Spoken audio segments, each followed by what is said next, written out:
जी बिल्कुल, आपकी बात सही है। और जिस दिन से इस शादी का जो एक तरह से साजिश की गई थी, उसी दिन से मैंने इस आवाज को उठाना शुरू किया। और मैं पीड़ित परिवार को लेकर, उनके माँ बाप को लेकर मैंने शिकायत दर्ज कराई। आला अधिकारियों को मैंने सूचित किया। और ये लड़ाई मैंने दिल्ली तक जारी रखी, क्योंकि मुझे विश्वास था कि जिस तरह से षड्यंत्र किया गया है धर्म को बदनाम करने के लिए, जिस तरह से षड्यंत्र किया गया है लव जिहाद को बढ़ावा देने के लिए, जिस तरह से सारी परतें खुल रही थी कि कैसे ट्रैप में, जाल में फंसाकर उस पीड़ित परिवार को ले जाया गया, भोले भोले परिवार को ले जाया गया, और उस लड़की को ब्रेन वॉश कराकर वहां पर जिस तरह से इस घटना को अंजाम दिया गया था, मैं उसी दिन से आहत था। और सारा काम छोड़कर मैं इसी मिशन में लगा हुआ था, इस मुहिम में लगा हुआ था कि एक ना एक दिन मैं इसको बिल्कुल डिसीजन नहीं है। और दूसरी बात यह है कि जब अब वो चूंकि नाबालिग है, तो जाहिर सी बात है मानसिक तौर पर वो तैयार नहीं है किसी भी डिसीजन के लिए, और ना ही उनका कोई डिसीजन माना जाएगा। यहाँ तक परिवार का हक होता है, परिवार का तो हमेशा लगता है जिंदगी भर होना चाहिए, लेकिन कानूनन अगर देखा जाए तो अभी वो बालिग नहीं है। इस वजह से इनके इस तरह के कोई भी स्टेप सरकारी तौर पर, संविधान के तौर पर मान्य नहीं होंगे। और मैं यही बात पहले से ही एक डे वन से मैंने बोलना शुरू किया। मेरे साथ बहुत राष्ट्रवादी लोग इकट्ठा हुए, साथ दिया उन्होंने। और इस जिहादी ने फिर मेरे ही खिलाफ अभियान चलाकर मोनालिसा को मेरे खिलाफ खड़ा कर दिया कि मेरे पे इल्जाम लगाया जाए, मुझे बदनाम कर दिया जाए, ताकि मेरी आवाज दब जाए और लव जिहाद का मुद्दा अलग डाइवर्ट हो जाए। लेकिन देश समाज सब देख रहा था कि मैंने इसके लिए क्या किया। दरअसल ये जो कुछ भी हुआ, ये तब हुआ जब मैंने लव जिहाद के खिलाफ एक बहुत बड़ा मिशन शुरू किया। और इस मिशन से वो घबरा गया, जो जिहादी था वो घबरा गया, और वो उल्टे सीधे आरोप उसके जरिए लगाना शुरू किया, जिनके सारे जवाब मेरी बजाय उनके माँ बाप ने खुद दे दिए। कि मैंने कितना पैसा दिया है, और अभी तक मैंने उस परिवार की देखभाल की है, और आगे भी करूंगा। ऐसा नहीं कि मैंने, मेरी फिल्म कंप्लीट हो गई है तो मैं उससे रिश्ते खत्म हो जाएंगे। ये मैं उस तरह का इंसान नहीं हूँ। और जिस तरह के भी आरोप लगाए पूरे देश ने देखा, और आज सबके सामने ये खुलासा हो गया है कि जो भी मैं कह रहा था वो सच था। और सच की बहुत बड़ी जीत हो रही है, सनातन की बहुत बड़ी जीत हो रही है। नहीं, कभी नहीं मैंने सुना। मैं सिर्फ जिस दिन ये कांड हुआ है, जिस दिन जिहादी ने अपने इसको अंजाम दिया, उस दिन मुझे सोशल मीडिया के थ्रू पता चला। तो मुझे लगा ये मजाक है, कोई ऐसे शोशेबाजी होगी। लेकिन थोड़ी देर बाद जब बहुत सारी बातें आने लगी, तो मैंने जय सिंह जी को फोन लगाया और उनसे बात हुई, तो उन्होंने रोते हुए सारी घटना बताई और बताया कि पुलिस स्टेशन के अंदर है और मैं बाहर खड़ा हूँ। तो मैंने उनसे कहा भी कि मेरी एक बार मोना से बात कराओ, शायद मुझसे समझा पाऊं, लेकिन पुलिस वालों ने उनको जाने नहीं दिया अंदर।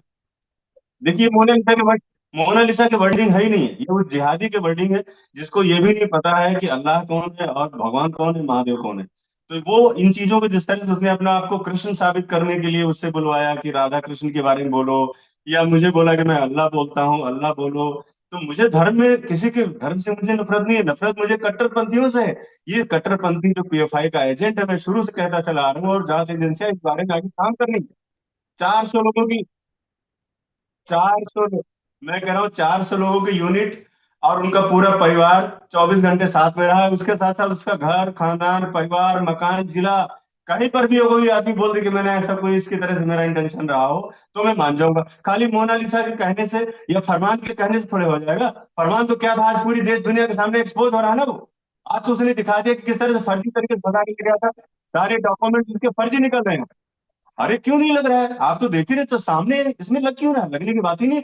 जो लड़की एक शब्द नहीं बोल सकती थी, जिस आदमी ने साधु बनकर के गया उज्जैन में, उसको बहका फुसला के फिल्म के बहाने लेके गया, कहाँ गई फिल्म, कहाँ बनी फिल्म? तो अलग ही फिल्म बना लिया ना। तो ये बहुत बड़ा साजिश है मेरे साथ। अभी मैं आपको बताना चाहूंगा कि पीएफआई के निशाने पर हूँ।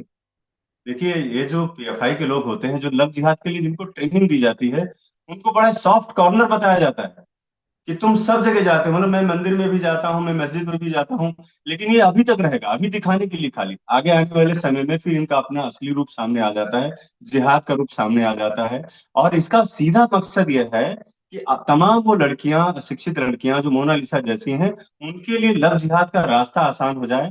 और इसलिए ये संगठन पूरी तरह से सक्रिय है पूरे देश में। अभी छांगुर बाबा का एग्जाम्पल आपके सामने है। बहुत ज्यादा देर की बात नहीं, अभी जल्दी की ही बात है। और इनको ट्रेनिंग दी जाती है ऐसा सॉफ्ट कॉर्नर दिखाने के लिए कि मैं तो देखो सिंदूर लगा रहा हूँ। तो उसने धर्म परिवर्तन क्यों नहीं कर लिया? जब तुम सिंदूर लगा सकते हो, मंदिर में जा सकते हो, तो बोलते हैं हाँ भैया मैंने घर वापसी कर ली है, मैं धर्म परिवर्तन कर रहा हूँ, आज से मैं हिंदू हूँ। ये भी तो नहीं बोला नहीं मैं मुसलमान ही रहूंगा। मुसलमान रहकर इस तरह मंदिर में गया, ये हमारे सनातन पर बहुत बड़ा उसने दाग लगाया है। और इसकी सजा उसको मिलकर रहेगी। आज जो अपने कर्मों की सजा भोगने के लिए तैयार हो जाए, मैं उसे आगे करता हूँ। देखिए, ये सारी बातें तब शुरू हुई हैं जब मैंने बिगुल बजाया। जब मैंने देश को इकट्ठा करना शुरू किया, जब मैंने अपनी आवाज उठानी शुरू की, तो इसमें कोई भी शब्द जो है मोनालिसा का नहीं है, ना मैं उस बात से हट होता हूँ। क्योंकि जो उसको समझाया जा रहा है, जो बताया जा रहा है, उसको जिस तरह से उसको माइंड वॉश करके ले जाया गया, वो ना समझ लड़की, उसको तो पता ही नहीं, वो तो जंगल से निकली है अभी, सीधा माला से निकली है अभी वो, उसे मालूम नहीं था। उसको हितैषी बन के जिस तरह से ट्रेन, बड़ी शातिर तरीके से ट्रेनिंग दी जाती है, ये वही जिहादी लोग हैं। अभी तो लगातार 1.5 साल से तो मैं हूँ, जब से वो माँ कुंभ से आई।